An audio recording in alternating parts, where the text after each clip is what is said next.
জাফলং যেতে হবে। তারপর? রিকশাওয়ালা, আমি সামনে নিয়ে যেতে পারবো, বাসে বা কার মাইক্রোতে যেতে পারবেন, চলো তাহলে। স্যার 60 কিলোমিটারের কম হবে, 55-56 কিলোমিটার হবে হয়তো। হ্যাঁ তাই হবে।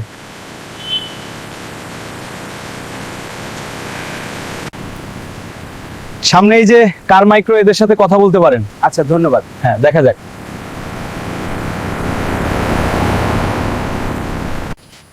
জাফলং যাবা? জি স্যার, গাড়িতে আসেন।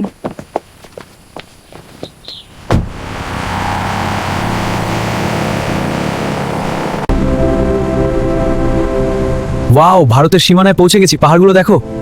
হ্যাঁ, আর ওই দূরে ঝর্ণাটা। এত সুন্দর লাগছে। এগিয়ে যাই, আরো দেখার আছে। স্যার এখানে নামতে হবে। বিউটিফুল। ওয়ান্ডারফুল। যেতে হবে।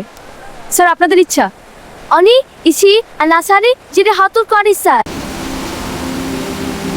এই ঝর্ণাটা এখানকার সবচেয়ে সুন্দর জায়গাগুলোর একটা। পানির প্রবাহটা দেখুন কতটা শক্তিশালী।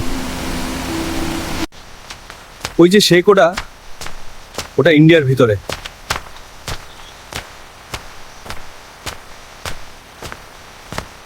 না? হ্যাঁ, একদম স্বর্গের মতো।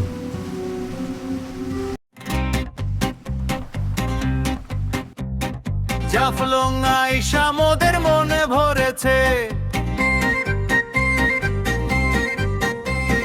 পাহাড় নদীর পাথর গাঁথা মনে কেড়েছে।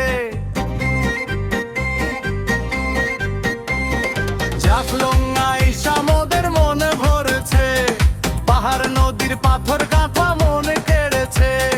সিলেটের গোয়াইন ঘাটুম জেলায়, সিলেটের গোয়াইন ঘাটুম জেলায় দাঁড়িয়ে আছে অপরূপ দৃষ্টি কেড়ে। বাংলাদেশের অন্যতম জনপ্রিয় নৈসর্গিক, বাংলাদেশের অন্যতম জনপ্রিয় নৈসর্গিক জাফলং আইসা মোদের মনে ভরেছে, পাহাড় নদীর পাথর গাথা মনে কেড়েছে। ভারতের মেঘালয় সীমান্ত ঘেঁষা জৈন্তা পাহাড়ের পাদেশে আছে মিশে। ভারতের মেঘালয় সীমান্ত ঘেঁষা জৈন্তা পাহাড়ের পাদেশে আছে মিশে।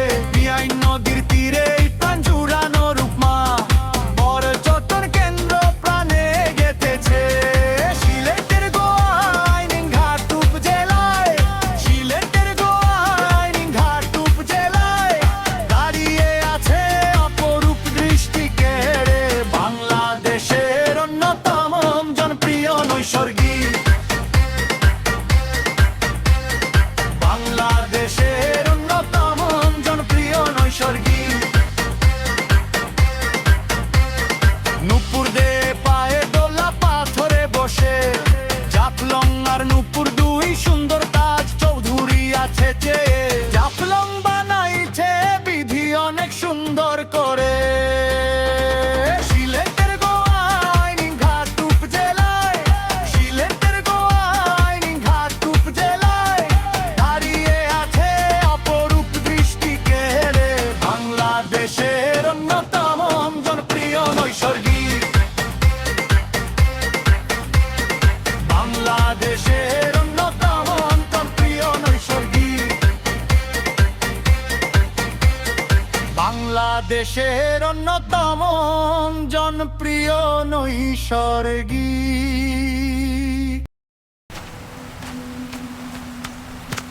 স্যার সামনের দিকে যাবে না? কেন? ওইদিকে কিছু খারাপ লোক থাকে।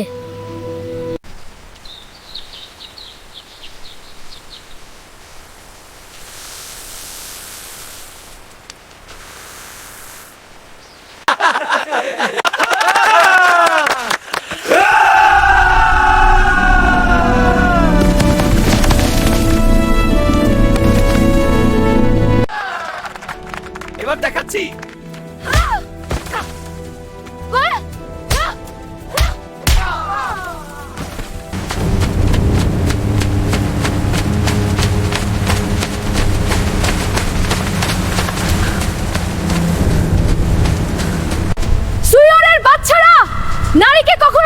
ভাববি না